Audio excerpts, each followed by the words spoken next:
Hello everyone, I hope you're all doing very well. Today we're going to look at what happens if you have an engine stall, an engine flame out, and you need to restart the engine. This is very possible if we have an engine defect, if we have random failures turned on, if we get a compressor stall in a dogfight, something like that, we will flame our engine out and we need to learn how to restart it. Now the first thing is you need the ability to add kinetic energy into the engine if you want to restart it, and you can only do that by diving. So the higher up you are and the faster you are, the better the chance you've got of doing this. We're purposely going to make this very difficult by going very slow and very low. So we're going to go absolute worst case scenario. We're going to cage to the throttle. It's going to basically turn the engine off there, and it's all about this N2. So that's stage 2 engine speed, and that's the temperature of the engine. I'm just going to shut Betty up. So worst case is we're basically going to lose all the energy out of our props and our fans, and we're going to lose all of our temperature energy as well. And that means the engine is cold and stopped. Okay, that is a dead engine. What I can do is now turn my stick back on, and I can put any throttle I want. It's not going to help. That is a dead engine. It's no longer self-sustaining. So the first thing I need to do is turn this guy on, air restart.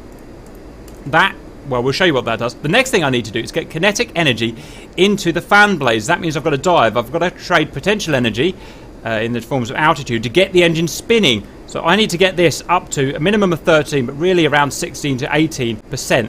And with this tire turned on, what that's going to do, once we've hit about 13%, is then we're going to get an artificial increase in engine temperature here, turbine temperature. Now we think that's done by some sort of combustible. We're not sure how that works. It doesn't say anywhere that we can find. So it's heating up the engine, it's burning something in the engine to get it going.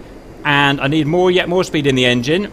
And I've got to do lots of stuff. I'm now going to try, the temperature's up, I'm going to now try starting 1 and 2 and 3 and 4 and... So I've tried starting there, and yep, it's cooking. It's cooking, but I've got no thrust yet. I'm not going to get thrust until we're at like 80%. So I've now got to keep her flying as the turbine temperature increases and the fan speed's going up. It's now self-sustaining, but we've got to keep flying. Still no thrust. Whatever I do, there's no thrust. So just careful not to stall at this point.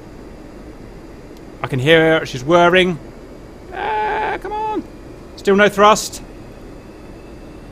Still no thrust. We're about to fall out of the sky. Power on and save with 15 feet to go. How about that? Nice job. That was a nice job. I like that.